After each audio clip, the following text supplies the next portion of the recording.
빙하기는 뭐예요? 생명체가 살아갈 수 없는 꽁꽁언 그런 땅이 돼가고 있다. 그렇게 얘기를 합니다. 얼마나 안타까운 일이에요? 빙하기.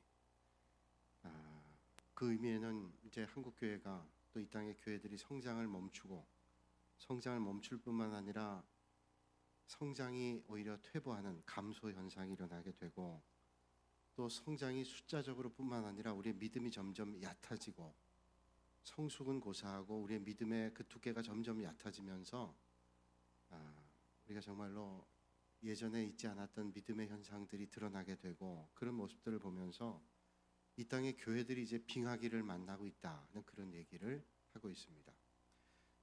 교회, 중세교회도 그런 빙하기를 만날 때 종교개혁자들이 일어나서 종교개혁을 했습니다.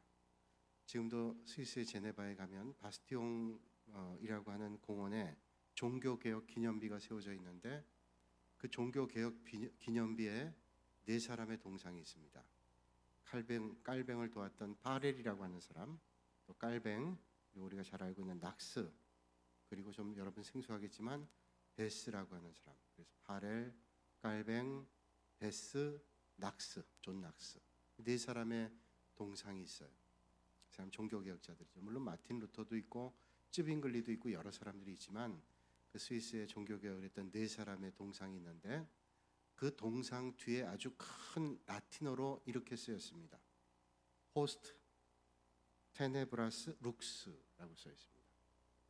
포스트 테네브라스 룩스라는 말은 어둠 뒤에 광명이 온다.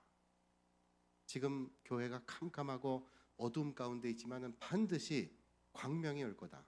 포스트 테네브라스 룩스라는 말이 써 있었단 말이죠. 그래서 이 종교개혁자들이 어두운 가운데도 빛이 비치리라. 하나님의 말씀을 붙잡고 하나님의 말씀대로 살아가는 하나님의 역사를 이루기 위해서 부단히 주님의 뜻 가운데 개혁을 시작을 했습니다. 처음에는 캄캄해서 이런 빛 정도는 아무것도 아니라고 생각했지만 그 불길이 결국은 타올라서 하나님의 영광을 드러내는 귀한 교회들이 세워지게 되고 그래서 종교개혁으로 말미암아 로만 카톨릭 교회에 대항하는 프로테스탄트라고 하는 개혁교회, 리폼드 처치가 세워지게 되죠. 그래서 유럽에서는 개신교회를 리폼드 처치라고 하지만 미국에서는 프레스비타리안 처치라고 해서 우리가 말하는 장로교회를 개혁교회의 가장 중요한 자리에 자리매김을 하고 있습니다. 오늘 우리의 삶도 마찬가지예요. 캄캄한 어둠과 같은 밤길을 걷는 것 같은 데 있지만 어떤 데는 앞이 보이지 않아서 두렵고 캄캄해서 힘들고 어렵지만 그런 때일수록 우리가 하나님의 말씀을 붙잡고 본질로 돌아가면 하나님께서 은혜 베풀어 주셔서 어두운 데 광명이 비치는 하나님의 역사를 만나게 될 줄로 믿습니다. 두 손에 하나님 말씀 붙잡고 종교 개혁을 했던 개혁자들과 같이 오늘도 저와 여러분들이 하나님의 말씀을 붙잡고 하나님께서 명하신 주의 뜻 가운데 서실 수 있는 축복의 시간이 되시기를 주님의 이름으로 축원합니다. 어쩌면 이 땅의 교회가 특별히 한국 교회가 빙하기를 맞는다고 하는 것은 다른 차원에서 보면 하나님께서는 가짜 믿음, 가라지 믿음을 솎아내는 그런 시간이라고 볼 수도 있어요. 빙하기를 만날 때 우리의 믿음이 드러나게 됩니다. 내 믿음이 하나님 앞에 진짜였는지 가짜였는지 드러나게 될 것이고 내 믿음이 알곡과 같은 믿음이었는지 가라지 같은 믿음이었는지 드러나게 될 겁니다. 이런 시대 가운데 참된 신앙이 없는 사람들은 배교를 하게 될 거고 또 하나님의 몸된 교회를 떠나게 될 것이고 또 믿음 밖으로 등지게 될 것이고 그런 일들이 일어나게 될 거예요. 저는 여러분들이 아무리 어둠과 캄캄한 시기를 걷는다 할지라도 하나님을 덩지거나 하나님의 말씀을 배역하거나 하나님으로부터 멀어지는 일이 없기를 주님의 이름으로 축복합니다. 아마 앞으로 시간이 좀 지나면 이 땅의 교회는 더 건강해지게 될 것이고 정말로 교회다운 교회, 정말로 믿음에 입각한 믿음의 성도들이 남게 될 거예요. 엘리야 때 바알과 아세라 선자 850과 대항을 했던 엘리야, 그 많은 바알과 아세라 선자들과 대항해서 하나님의 능력으로 다 물리쳤습니다. 그러나 이세벨이 추격할 때 기진하고 지쳐서 로뎀나무 아래서 하나님 나를 죽여주십시오. 너무 지치고 낙심을 해서 그렇게 하나님 앞에 절망의 말을 하고 있죠. 하나님 말씀하십니다. 무슨 말이냐? 아직도 하나님의 백성이 7천 명이나 남아있거늘, 그게 바로 남아있는 사람들이에요. 그래서 구약의 신앙 가운데 아주 중요한 신앙이 남은 자 신앙입니다. 오늘도 이 땅에 하나님의 역사를 이루는 사람들은 하나님의 역사를 바라보고 하나님의 나라를 이루기 위해서 남은 사람들을 통해서 오늘도 하나님의 역사를 이루어 가시게 될 줄로 믿습니다. 오늘 저와 여러분들이 남은 자들이 다 되실 수 있기를 주님의 이름으로 축복합니다. 오늘 우리가 배운 사람답게 한번 이렇게 인사해 볼까요? 포스트 테네브라스 룩스. 참 어려운 걸 다 시키지요? 그 뜻인 겁니다. 어두운 뒤에 광명이 온다. 어두운 뒤에 광명이다. 그렇잖아요. 틀림없이 캄캄한 밤을 지나고 나면 계속 밤일 것 같은데 어느덧 밤이 깊으면 깊을수록 새벽의 빛이 밝아와요. 포스트 테네브라스 룩스. 어두운 뒤에 반드시 광명이 온다. 여러분, 이런 시대에 우리는 어떻게 살아야 될까요? 오늘 바울이 복음 전하면서 그 복음의 역사 가운데 하나님의 은혜로 귀한 사역을 감당하지만 홀로 감당할 수 없었어요. 하나님께서 위대한 사람들을 세울 때는 또 더 위대한 사람들을 통해서 하나님의 역사를 이뤄나가요. 그래서 위대한 하나님의 종이 있을 때에는 그 위대한 하나님의 종을 돕는 사실은 더 위대한 믿음의 평신도들이 있었다고 하는 사실이에요. 그래서 여러분, 유명한 설교가였던 그러면 여러분들이 이제 그동안 배운 게 있으니까 유명한 설교가였던 한번 나와야 되잖아요. 지금 생각났어요. 무디 같은 사람, 또 영계 찰스 스펄전 같은 사람은 하나님의 위대한 사역을 감당했습니다. 하나님의 말씀을 전할 때마다 스펄전 같은 사람은 그 당시 예배당이 그 당시 예배당인데 2만 명이 모이는 예배당이었어요. 대단한 예배당에서 말씀 전하는데 뭐 불의 화 같은 하나님의 말씀이 선포될 때 많은 영혼들이 구원의 역사가 있었어요. 사람들이 물었습니다. 어떻게 목사님은 이런 위대한 사역을 할 수 있습니까? 그를 위해서 날마다 기도하는 사람들이 예배당 지하에서 눈물 흘려 주의 종을 위해 기도하는 사람들, 그 사람 때문에 내가 그 일을 감당합니다. 오늘도 여러분, 하나님의 위대한 일들을 감당하기 위해서 기도하시는 믿음의 성도들을 통해서 하나님의 역사는 오늘도 계속 되는 줄로 믿습니다. 자, 오늘 말씀을 우리 한번 떠올려보면, 다시 한번 떠올려보면, 이제 바울이 소아시아 지역의 교회를 개척하고 2차 전도여행을 하면서 드로아에서 마게도냐 사람들이 도와달라는 환상을 보고 오늘 말하면 그리스로 넘어가서 그리스 북쪽에 있는 마게도냐 지역, 거기에 주도가 데살로니가고 주성이 빌립보 성인데, 거기서 루디아라고 하는 여인을 만나서 루디아라고 하는 여인이 지난 주일날 우리가 두아디라 교회를 얘기할 때 두아디라에서 자색 옷감 만드는 실력을 배워가지고 터키에서부터 배를 타고 건너가서 빌립보 성에서 옷감 장수를 해서 아주 부자가 된 사람이에요. 바울을 도왔죠. 자, 그런 사람들을 통해서 데살로니가, 빌립보, 마게도냐, 이 지역, 마게도냐 큰 지역으로 얘기하면 마게도냐 지역에서 특별히 빌립보, 데살로니가를 중심으로 복음을 전했는데 유대 율법주의자들이 바울을 핍박을 합니다. 그래서 할 수 없이 바울이 그 자리를 떠나서 베레아라고 하는 곳에서 복음을 전했습니다. 근데 베레아 사람들이 아주 말씀을 잘 받아들였어요. 무턱대고 믿은 게 아니라 하나님의 말씀을 아주 잘 깨닫고 하나님의 말씀을 잘 이해하고 연구하고, 그래서 베레아에 아주 믿음의 좋은 열매들을 맺어지게 됐습니다. 그런데 그 데살로니가 있던 유대인들이 거기까지 쫓아와서 바울을 해코지하고 괴롭히고 죽이려고 하니까 베레아 사람들이 호의를 해서 남쪽으로 수백 킬로가 떨어져 있는 아덴이라고 하는, 오늘 얘기하면 아테네라고 하는 곳에, 그리스도인 아테네까지 이동을 하죠. 아테네에서 철학자들을 만나서 변증을 하고 기독교 복음을 전하고, 그런데 그 변증을 가지고는 아테네 사람들이 변함이 없었어요. 여러분, 그리스라고 하는 건 그리스 헬라 철학의 중심지인 아테네, 많은 철학자들이 모여서 철학적 사변을 하고, 지금도 소크라테스가 감옥에 갇혔다고 하는 곳이 그 그리스 아테네 파르테논 신전 밑에 소크라테스의 길도 있고 소크라테스가 감옥에 갇혔던 곳이 있던 그런 곳이에요. 그래서 많은 철학자들이 있던 곳입니다. 바울도 학문에선 뒤지지 않는 사람이기 때문에 복음에 대한 것들을 철학적으로 논리적으로 변증을 해서 저들에게 말했지만 저들이 변화가 없습니다.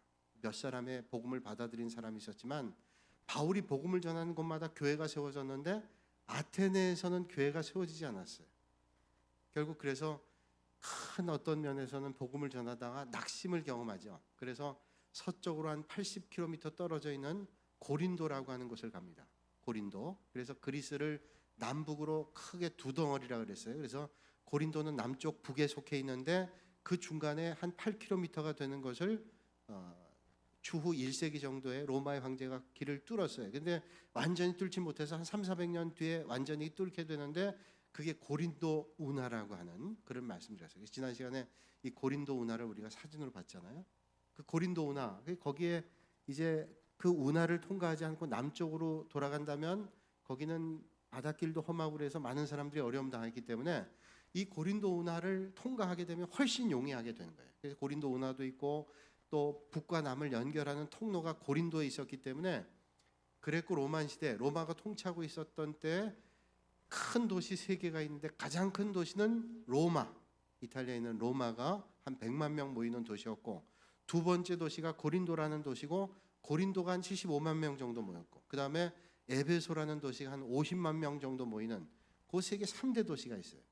그래서 바울이 에베소라는 도시에서는 한 2년 정도 복음 전하고, 오늘 우리가 함께 나눌 고린도라는 도시에서는 한 1년 반 정도를 머물면서 하나님의 말씀을 전했다는 거예요. 지금 이게 고린도 사진이에요. 우리가 말로만 듣는 것보다 한번 보면 이해가 빠를 것 같은데 사진 보세요. 그 가운데 신전이 있고 여기 이제 사진 나오면 그 안에서 출토된 도자기들이라든지 여러 유물들인데, 특별히 이 고린도라는 도시에서 두드러지는 게 있어요. 이제 사진 보면 여기 사람들이 보면 의족이라든지 의수라든지 이런 동상들이 있어요. 저 보면, 저 지금 자세히 보이실지 모르겠는데 저기 보면 인형과 같은 게 있어요. 그게 뭐냐면 의족과 의수를 만드는 그런, 말하자면 그런 본부가 여기 있었다고, 뭐 그런 공장이라 그럴까요? 의족과 의수를 만드는 센터가 고린도에 있었어요. 그러니까 의술도 상당히 발전했던 곳이에요. 작년에 우리 교회에서 성지순례반이 가서 고린도에 가긴 했지만 저기를 그대 공사를 하고 있어서 가질 못했어요. 지금 다리만 쭉 나와 있잖아요. 그 의족을 만드는, 또 팔만 쭉 나와 있고 다 그 의족과 의수를 그 당시에 만들어서 저렇게 활용을 했어요. 뭐 지금처럼 그렇게 좋은 건 아니었겠지만 그래도 장애를 가지고 있는 사람들이 쓸 수 있도록 그렇게 다 만들었던 그런 것들이 출토를 하니까 다 찾아보니까 있더란 말이죠. 그러니까 이 고린도라고 하는 도시가 상당히 문명과 문화와 이런 신앙적인 요소들이 발전되어 있던 그런 곳이다. 고린도는 문명 50만 명, 그 당시에 75만 명 모였으니까 그 당시 인구에 비해서 상당히 많은 사람들이 모여있기 때문에 뭐 많은 부분이 발전했어요. 지금 보이는 저쪽에 보면 큰 도로가 있는데 로마가 그 당시에 통치하고 있던 나라들을 빨리 가서 통제하기 위해서 이그나티아 오도스라고 하는 길을 만들어서 군사도로죠. 가서 제압을 하고 했던 이 도로, 이 넓은 도로가 나오죠. 이런 도로들이 있어요. 이게 고린도라고 하는 발전한 도시인데 이 발전한 도시에 교회가 세워졌단 말이에요. 이 고린도라고 하는 큰 도시에 고린도 교회가 세워졌습니다. 고린도라고 하는 도시에 문제가 있었던 것처럼 고린도 교회도 세상의 문제들이 들어왔어요. 그래서 고린도서를 우리가 떠올려 보면 파당의 문제가 있었고 거기에 내 은사가 네 은사보다 크다라고 하는 얘기들을 자꾸 하고 갈등이 있었어요. 그러니까 고린도 교회는 은사도 많고 하나님이 주신 축복이 많았는데도 불구하고 이런 문제들이 있어요. 신학자들은 말하기를 고린도 교회는 세상 교회 전형이다. 고린도 교회. 왜? 세상에 있는 모든 문제들이 여기 있다는 거예요. 저기 있는 사진에 있는 거는 이제 낯익은 분들이 계실 거예요. 저 낯익은 분들이 누군지 잘 몰라도 틀림없이 자기 얼굴이 있는 사람들은 다 찾아내요. 하여튼 이제 끄세요. 네, 됐어요. 자, 그래서 이 고린도 교회는 세상의 모든 사람들의 모든 교회 전형이다. 이 고린도 교회가 그런 교회예요. 자, 이 고린도 교회에서 복음 전할 때 바울이 철저하게 생각했던 건 뭐냐면 아테네에서처럼 아덴에서처럼 복음 전하지 않겠다. 왜? 아덴에서 변증하고 논쟁하고 그랬는데 복음이 전해지지가 않았어요. 그러니까 이젠 내가 복음만 가지고 전하리라. 고린도에서는 오직 하나님의 말씀만 가지고 복음을 전하리라. 그런 마음을 가지고 복음을 전했다는 거예요. 그렇죠? 여러분 오늘도 하나님의 역사를 이룰 때 하나님의 말씀을 가지고 하나님의 역사를 가지고 하나님의 능력을 가지고 복음을 전할 때 하나님의 능력으로 많은 영혼들이 깨우침을 얻고 회개하고 구원의 역사가 이루어지게 될 줄로 믿습니다. 뭐 복음 전하기 위해서 이런저런 방법도 중요해요. 그러나 가장 중요한 것은 복음의 진수를 놓치지 않고 전하는 거예요. 그거 다 빠뜨리고 여러 가지 방법론 가지고 한다면 그건 제대로 할 수 없습니다. 어떤 복음의 자리에도 하나님의 말씀 가지고 하나님의 말씀을 중심으로 복음 전할 때 구원의 역사가 일어난다. 그래서 이 고린도에서 이제 아테네에서 실패했던, 거기도 뭐 몇 사람 구원 받았지만 여태까지 복음을 전했던 바울의 복음의 현장에서 보면 논쟁하고 변증하고 이랬던 곳에서 별로 구원의 역사가 안 일어났어요. 그러니까 이 고린도에서만은 절대로 그러지 말아야 되겠다. 그래서 복음의 진수만 가지고 복음 전하는데 열매들이 맺어지게 됐어요. 그래서 지난 시간에 고린도 교회 고린도에 가서 복음 전할 때는 전략을 세웠다 그랬죠.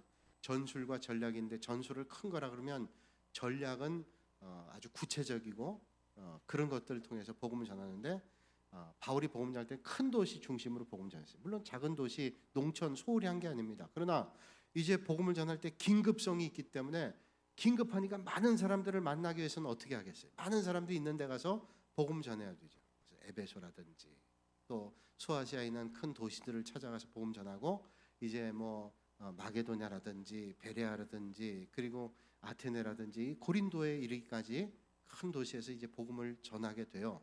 전하는데 이 큰 도시에서 복음 전할 때 절대로 바울의 능력만으로는 불가능합니다. 물론 하나님이 도와주셨지만 이 일들을 감당하기 위해서 동역자들이 서게 되는데 오늘 이 말씀 보면 이 짧은 구절에 하나님의 나라에 아름답게 쓰임받은 동역자들이 몇 사람이 나오는데 먼저 나온 사람들이 브리스길라와 아굴라라는 사람이에요. 많이 들어보셨죠? 브리스길라, 아굴라. 아마 이 브리스길라, 아굴라가 고린도 교회에서 만났던 바울을 잘 도왔던 그런 사람이었던 것 같습니다. 오늘 본문 2절과 3절 말씀 제가 읽겠습니다. 한번 잘 따라해 보세요. 아굴라라 하는 본도에서 난 유대인 한 사람을 만나니 글라우디오가 모든 유대인들을 명하여 로마에서 떠나라 한 거로 그가 그 안에 브리스길라와 함께 이달리아로부터 새로 온지라. 바울이 그들에게 감해 생업이 같으므로 함께 살며 일을 하니 그 생업은 천막을 만드는 것이라. 자, 이 말씀 볼 때 몇 가지 이제 브리스길라, 아굴라에 대한 정보를 발견하게 돼요. 그 당시에 바울 당시의 유대인들은 자기가 하는 일이지만 혹시 어떤 일들을 만나게 될 때 생업을 할 수 있는 기술들을 가르쳐 줬다 그래요. 바울은 우리가 잘 알다시피 가말리알 문화에서 최고의 학문, 율법의 학문을 배웠던 사람인데 이 사람이 그거 가지고도 충분히 먹고 살 수 있는 사람이었어요. 그런데 그 유대인들은 자기가 할 수 있는 기술을 하나씩 가르쳐 줬는데 바울에게 아마도 그의 부모가 천막을 만드는 일을 가르쳐 줬던 모양입니다. 그래서 바울은 복음 전할 때 천막 만드는 일을 하면서 그렇게 복음을 전했다고 우리는 성경을 통해 알고 있잖아요. 근데 오늘 말씀을 보니까 이 브리스길라와 아굴라라는 사람도 천막을 만드는 사람이었어요. 그러니까 같은 동종의 사람을 만나게 되니까 호감을 갖게 되고 또 같은 믿음을 가지고 있는 사람이라 이 커뮤니케이션이 잘 됐던 모양이에요. 그래서 서로 말하다 보니까 믿음도 이게 같은 색깔을 가지고 있고 또 이게 상당한 호감을 가지게 되니까 이 바울의 아주 좋은 동역자가 브리스길라와 아굴라가 됐다는 거예요. 그럼 이 브리스길라와 아굴라라는 사람을 고린도에서 만나게 됐지만 이 사람이 고향이 어디 사람이었냐면 브리스길라를 보니까 본도 사람이라고 그랬어요. 본도. 이 본도가 어딘가 하면 지금 지역은 그리스의 남쪽의 고린도에서 만났지만 이 사람은 원래 어디 사람인가 하면 터키, 지금 터키 소아시아 지역의 북쪽 끝 앙카라 중심, 그러니까 터키 중심의 위쪽에 있던 지역이 본도라고 하는 지역입니다. 그러니까 터키 내륙의 북쪽에 있는 그쪽에 살던 사람이었어요, 조상이. 근데 이 사람이 아굴라라는 사람인데 이 사람 명문가 출신입니다. 이 아굴라를 만나서 로마에서 만났어요. 로마에서. 그 당시 최고의 도시였던 로마에서 브리스길라와 아굴라가 만나서 거기서 결혼해서 살았단 말이에요. 근데 오늘 말씀 보니까 거기에서 살고 있었는데 주후 한 52년, 그러니까 이 바울이 만나기 한 2년 전이에요. 주후 한 52년경에 그 로마의 황제였던 글라우디오가 그 당시에 그 유대인 가운데 크레스테스라고 하는 사람이 반란을 일으킵니다. 로마에서. 이 크레스테스가 반란을 일으키게 되니까 그 당시에 로마에 있던 유대인들을 다 축출을 해요. 로마에서 다 쫓아냅니다. 유대인들이 다 반역자 반란자라 그래서 주동자들은 사형을 하고 감옥에 가두고 나머지 유대인들은 다 몰아내는 거예요. 마치 여러분 미국에서 트럼프가 중동 지역에 있는 그 아프가니스탄 뭐 이런 사람들 다 내가 무슬림들 내보내겠다는 것처럼 유대인들이 거기서 다 쫓겨난. 그때 이제 고린도로 온 사람이 바로 브리스길라와 아굴라라는 사람. 그러니까 이 사람들이 로마에서 나름대로 하고 먹고 살던 일들이 있었는데 이 사람들도 이제 이쪽으로 오면서 천막 만드는 일을 하면서 이제 바울을 만나게 된 거예요. 그래서 평생 이 브리스길라와 아굴라가 바울을 돕는 동역자가 됐다. 이 우리 성경을 통해서 알 수 있는 내용들이에요. 그래서 로마서 16장 4절 말씀 보면 저들이 얼마나 바울을 도왔는가 하면 저희는 내 목숨을 위하여 자기의 목이라도 내어놓았나. 여러분, 바울이라는 사역자를 위해서 브리스길라는 어떻게 했는가 하면 자기의 목이라도 내놓을 정도로 그렇게 동역을 했대요. 저는 이 말씀 보면서 생각했어요. 바울이 그렇게 위대한 사역을 할 수 있었던 것은 자기의 목이라도 내을 만한 그런 동역자들이 있었기 때문에 바울이 이런 사역을 감당했어요. 물론 하나님의 전적인 은혜와 섭리가 있었기 때문이지만 가는 곳마다 바울을 돕는 동역자들이 있었기 때문에 그 일들을 감당해요. 전혀 낯선 땅에서 바울이 회당 중심으로 복음을 전하는데 회당에서 복음 전하지 못하게 쫓겨나게 된다면 또 하나님께서 새로운 사람들을 도와주시는 거예요. 그러니까 빌립보 성에 갔을 때는 루디아라고 하는 여인을 만나게 되고 이 고린도에 가면 또 이 고린도에서 브리스길라, 아굴라 같은 사람을 하나님께서 다 예비하고 계셨다는 거예요. 그러니까 여러분 복음을 전할 때 바울이 다른 거 신경 쓰지 않고 복음을 전할 수 있었던 것은 브리스길라, 아굴라 같은 사람이 생업을 하면서 바울을 열심히 서포트를 해준 거예요. 사실 복음 전하면서 바울이 생업을 해가면서 복음 전한다는 게 얼마나 힘들겠어요. 공부하는 사람이 공부에만 집중을 하면 좋은 효과를 낼 수 있지만 생계를 유지해가면서 공부를 한다면 얼마나 어렵겠어요. 복음도 마찬가지잖아요. 그런데 이 브리스길라 아굴라라는 사람이 바울이 복음에 전념할 수 있도록 아주 풀 서포트를 해준 거예요. 완전 처음부터 끝까지 도와준 겁니다. 그게 얼마나 도움이 됐겠어요. 정말로 힘있게 사역할 수 있었겠죠. 그래서 평생 이 브리스길라와 아굴라 같은 사람이 바울을 도왔어요. 여러분 오늘도 하나님의 나라를 위해서 돕는 동역자들이 되셔서 하나님의 생명책에 여러분들의 이름이 기록되는 축복이 있기를 주님의 이름으로 축원합니다.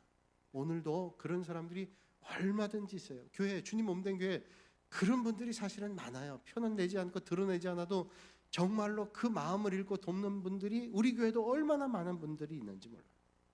그런 분들에게 하나님께서는 바울 이상의 브리스길라 아굴라에게 하나님이 그런 축복을 주시지 않았나.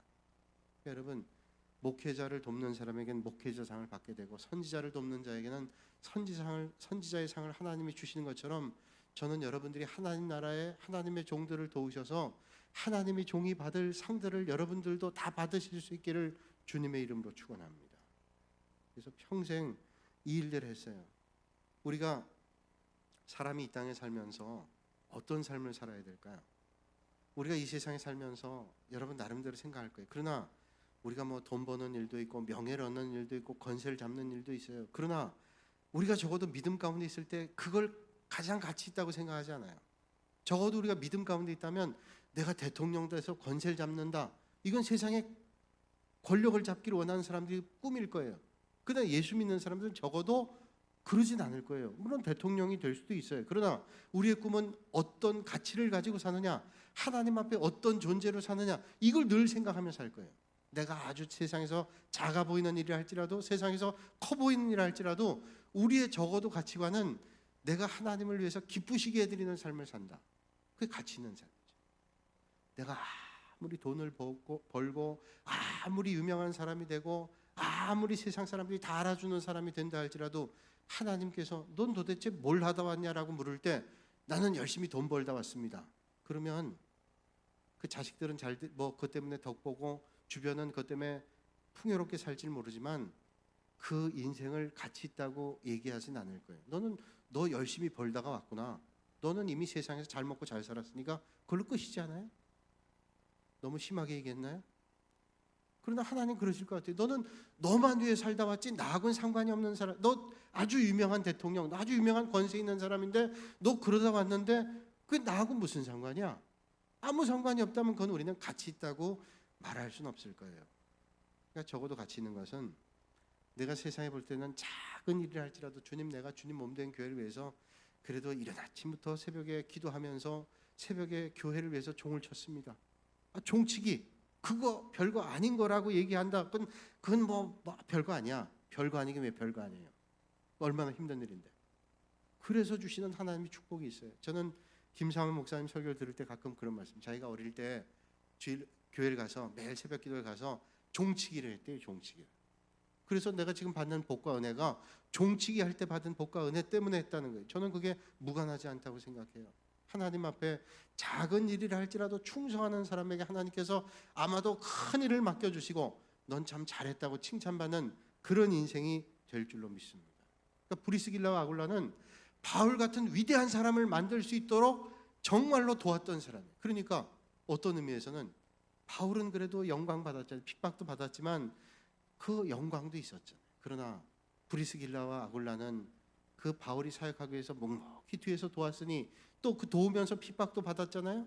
그러니 브리스길라 아굴라 같은 사람이 사실은 얼마나 위대한 사람이에요. 위대한 하나님의 일을 감당하는 사람을 위해서 뒤에서 날마다 눈물로 기도하고 섬기는 그 사람들이 사실은 하나님의 나라를 위해서 정말로 위대한 사람인 걸 우리는 알잖아요. 그 드러나지 않아도. 그러니까 그 위대한 하나님의 일들을 감당하는 사람 뒤에는 그런 사람들이 있어요. 그 하나님께서 다 계수하고 계실 거예요. 참나 위대한, 내 정말로 귀한 종이라고 말씀하시고, 저는 우리 교회에 그런 분들이 많아질 수 있기를 주님의 이름으로 축복합니다. 이게 가치 있는 인생이고 정말로 보람 있는 인생이에요. 자, 그 다음에 또 인물이 등장하는데 어떤 사람이 등장해요? 실라와 디모데. 우리가 바울 그러면 바울과 실라 그런 얘기 하잖아요. 바울과 실라 할 때 바울과 실라는 점쟁이의 여종을 고쳐줬단 말이에요. 불쌍해가지고. 그런데 그 점쟁이 여종을 고쳐줬더니 여종이 이제 점을 못 치는 거예요. 그러니까 그 주인이 화가 나가지고 고발을 했어요. 그 감옥에 갔습니다. 감옥에 갔지만 바울과 실라가 하나님 앞에 찬양하고 기도하는 일을 게을리하지 않았습니다. 그렇게 하나님 앞에 찬양하고 기도했더니 착고가 풀리고 마치 옛날에 칼과 같은 목을, 팔을, 다리를 묶고 있던 착고가 풀리고 옥문이 열렸습니다. 그래서 다 죄수들이 나갈 수 있도록 문이 활짝 열렸어요. 간수가 와서 보니까 문이 열려 있으니까 아이고 이젠 다 도망갔구나. 스스로 칼을 들어 자결하려고 그러니까 바울과 실라가 몸을 상하지 말라고, 우리는 여기 있다고. 깜짝 놀라서 아니 당신들은 왜 안 나갔습니까? 나는 나갈 이유가 없어. 나는 나가나 안 나가나 주님이 인도하시는데 깜짝 놀라서 어떻게 이렇게 해야 되느냐고, 어떻게 하면 그렇게 될 수 있냐 그랬더니 주 예수를 믿으라. 그리하면 너와 내 집이 구원받겠다 말씀하시고 이 간수, 그 온 가족이 구원받는 역사가 있었잖아요. 신라와 같은 동역자, 감옥에 있을 때 같이 감옥에서 사역했던 얼마나 끈끈한 사람이에요. 근데 이 신라는 아주 긍정적인 사람이었다 그래요. 여러분 어려운 일 만나고 힘든 일 만나면 사실은 누군가의 격려가 큰 도움이 되는데 그 힘든 어려운 때 큰일 났습니다. 어떻게 하면 좋아요? 이러는 사람보다 걱정하지 마세요. 하나님이 인도하시는데 뭘 그렇게 걱정하세요? 그 격려하는 사람이 신라 같은 사람이었어요. 여러분들이 지금 정말로 죽겠는 어려운 길을 만날 때 우리의 눈으로 볼 땐 정말로 죽겠어요. 그러나 우리가 하나님을 믿는 사람은 죽겠지가 않아요. 왜? 내가 혼자 살면 죽겠지만 하나님께서 우리의 걸음을 인도하신다면 왜 죽겠어요? 그러니까 신라가 바울이 옥문에 갇혀서 감옥에 있다 할지라도 긍정적인 상황을 가지고 용기를 주고 힘을 주니 얼마나 바울이 힘이 났겠어요. 그래서 이 사역에 큰 힘을 줬던 사람이 신라입니다. 또 디모데는 바울이 마게도냐 지방 데살로니가에서 복음 전하다가 급하게 이제 유대인들이 그를 죽이려고 하니까 도망 나오면서 함께 나오지 못했던 사람이 디모데입니다. 자기는 그렇게 해서 베레아를 통과해서 그다음 아테네 가서 복음 전하는 늘 마음속에 고린도까지 가면서 디모데에 대한 염려가 끊이질 않았어요. 왜? 디모데는 정말로 신뢰할 만한, 자기보다 연배는 어리지만 한참 어리지만 정말로 동역자로 생각하고 자기 믿음의 제자로 생각하고 정말로 아끼는 그런 제자였단 말이에요. 그러니까 이 디모데가 오지 못한 거에 대해서 너무 안타까운 마음을 가졌습니다. 자기만 도망온 거에 대해서 좀 안타까움 이런 마음도 가지고 있었어요. 그러니까 이 디모데라고 하는 제자는 바울에게 있어서 정말로 아끼고 애정이 가고 사랑이 가는 그런 제자였어요. 여러분 주님의 제자에도 주님을 파는 제자가 있는가 하면 주님을 위해 목숨을 다하는 제자가 있고 주님 때문에 대신 죽겠다는 제자가 있고 주님을 죽음 앞으로 몰아가는 제자도 있잖아요. 비난하는 제자도 있고 그 비난을 자기가 받겠다는 제자도 있잖아요. 디모데는 어떤 제자였을까요? 자기가 어려운 건 하고 그 위대한 일을 감당하기 위해서 바울은 또 다른 곳에 가서 교회를 개척하도록 그 일을 열어줬던 사람이 디모데입니다. 그런 사람이 없다면 어떻게 바울이 복음을 전할 수 있었겠어요? 그러니까 이런 디모데 같은, 실라와 디모데 같은, 뭘 맡겨도 믿을 만한, 여러분 오늘 주님의 몸된 교회에 여러분들 뭘 맡겨도 잘하실 수 있는, 신뢰할 만한 그런 믿음의 사람들, 믿음의 동역자들이 되시기를 주님의 이름으로 축복합니다. 저도 부교육자를 여러 해를 했지만, 저도 부교육자를 한 10여 년 했어요. 하면 교회에서 꼭 어렵고 힘들 때마다 좀 맡길 사람이 있어요. 아마 우리 목사님들도 그럴 거예요. 그 얘기는 안 해봤지만 제 경험상으로 보면 갑자기 기도를 해야 되는데 기도하는 분이 못 나오셨어요.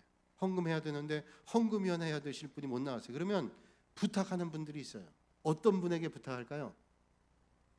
못 믿을 사람. 못 믿을 사람이니까 너무 좀 격하네요. 그게 아니라 저 사람 잘할까 하는 분에게는 안 시켜요. 안 부탁해요. 정말로 말씀하면 잘 해주실 분, 그리고 늘 잘 해주셨 분, 이런 분들한테 부탁을 해요. 그래서 집사님, 권사님 좀 기도해 주세요. 그러면 그 갑자기 기도를 시키면 얼마나 힘들겠어요. 이게 일주일날 예배 기도 준비하고 하나님 앞에 기도하고 또 써보고 기도하고 다 해서 마음속에 성령의 감동을 받아 기도하는데, 그걸 준비하고 하는데도 우리가 떨리는데 갑자기 기도 부탁을 하면 그건 뭐 거의 다 힘들죠. 아무리 기도한 사람도. 그러나 주의 종이 부탁을 하니까 제가 성령님 붙잡고 하겠습니다. 그런 마음으로 하잖아요. 그러면 하나님께서 그 기도를 받으시고 응답해 주실 줄로 믿습니다.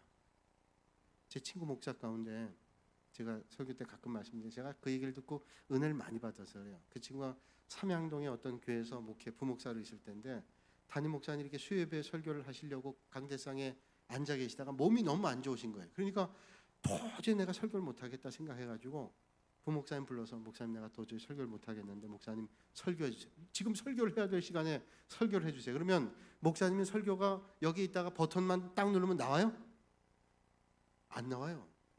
얼마나 당황됐겠어요. 그 부탁하는 목사님은 또 얼마나 미안하겠어요. 그러나 도저히 못하겠으니까 온 교인들을 생각하면 오늘은 그냥 기도만 하고 끝냅시다, 이럴 수도 없고, 그래서 목사님이 제가 하겠습니다. 제 친구 목사가 이제 그래서 오직 이 성경책 하나만 달랑 들고, 이거면 전부 아니에요. 하나님 말씀 붙잡고. 근데 여기 뭐가 써 있는 것도 아니고 하나님 말씀만 써 있는데, 신방 가서 여기 메모한 게 있는데 그걸 보고 하나님 오늘은 비상사태니까 하나님의 은혜를 주셔서 하나님의 역사로 하나님 말씀 전할 수 있게 해달라고. 그러고서 하나님 말씀 전했는데 교인들이 목사님 은혜 많이 받았습니다. 내가 목사님 뵌 이후로 몇 년 동안 제일 훌륭한 설교였습니다. 그러더래요. 제가 그랬어요. 너는 설교 준비하지 마라. 몇 년 동안 했는데 제일 이게 훌륭하다는 거 보면 농담으로 그런 거죠. 그러니까 그 친구가 얘기하는 거예요. 오직 성령님만 의지하고 말씀 전했더니 자기도 은혜를 받고 교인들도 은혜를 받더라는 거예요. 그러니까 내가 지금 부족하고 연약해도 하나님의 부르심에 응답하면 하나님께서 성령의 역사하심으로 응답해 주시는 역사가 있게 될 줄로 믿습니다. 그래서 난 그 친구를 볼 때마다 성령님을 의지하고 해야 된다. 우리가 최선을 다해 준비해야 성령님이 역사하지만 어떤 때는 하나님께서 내가 부족하고 연약해도 하나님을 붙잡는 그 사람을 통해서 역사해 주신다. 근데 그 친구가, 그렇게 했던 친구가 제가 한 20년 동안 못 만났는데요, 군산에 와 있어요. 그 친구가 고향이 군산이에요. 보니까 언제 한번 제가 모실게요. 그래서 나 그 친구 볼 때마다 떠오르는데 여기 왔어요. 미국에서 오랫동안 목회하다 왔는데 지금 여기서 교회 개척해서 하고 있어요. 그래서 참 이 역사라는 게 참 놀랍다. 제가 이 군산에 온 것도 여기 부안에 목회하던 제 친구, 아주 친한 친구가 있었는데, 그 친구가 한 20여 년 전에 제가 여기 광주에 신방 왔다가 부안에 그 친구를 만났는데, 그 친구가 저한테 새만금을 보여주더라고. 그 옛날에. 그래서 새만금이 뭔지도 들어보긴 했지만 뭔지 모르는데 새만금 다 보여줬어요. 그래서 내가 새만금 그러냐고, 훌륭하다고. 그때는 새만금 조금 만들었나 안 만들었나, 그 전시관만 있을 때. 근데 이렇게 만든다 그랬는데 그 친구는 의정부로 이사가고 저는 여기 살고. 이럴 줄 어떻게 알았어요? 제가 새만금을 날마다 다니는 거 아니에요. 그래서 너는 나는 여기 있고 너는 저기 가 있고, 하나님의 역사는 어떻게 될지 몰라요. 오늘 주어진 자리에서 최선을 다하는 사람을 통해서 성령님이 역사하셔서 하나님의 구원을 이루어 주실 줄로 믿습니다. 시간이 많이 갔지만 또 사람을 들라면 유수도와 보니까 여기에 보면 그리스보라는 사람이 있어요. 오늘 이런 사람을 통해서도 하나님이 역사하신다는 거예요. 오늘 여기까지만 할게요. 오늘 바울과 실라와 디모데 그리고 브리스길라 아굴라 이런 동역자들이 있고 또 유스도와 그리스도가 있는데 그건 다음 시간에 하나님의 말씀을 통해서 오늘 우리에게 주신 은혜를 만나기를 원합니다. 기도하겠습니다. 거룩하신 아버지 하나님, 오늘도 이 밤에 저희를 불러주셔서 하나님의 귀한 말씀을 나눌 수 있도록 은혜 주시니 감사합니다. 성령님 역사하셔서 오늘도 우리가 하나님 나라에 위대한 하나님의 종들을 돕고 하나님의 나라를 세워나가는 아름다운 믿음의 동역자들이 되게 하시고 하나님의 나라를 이뤄나갈 수 있도록 주님 인도하여 주시옵소서. 예수님의 이름으로 기도하옵나이다.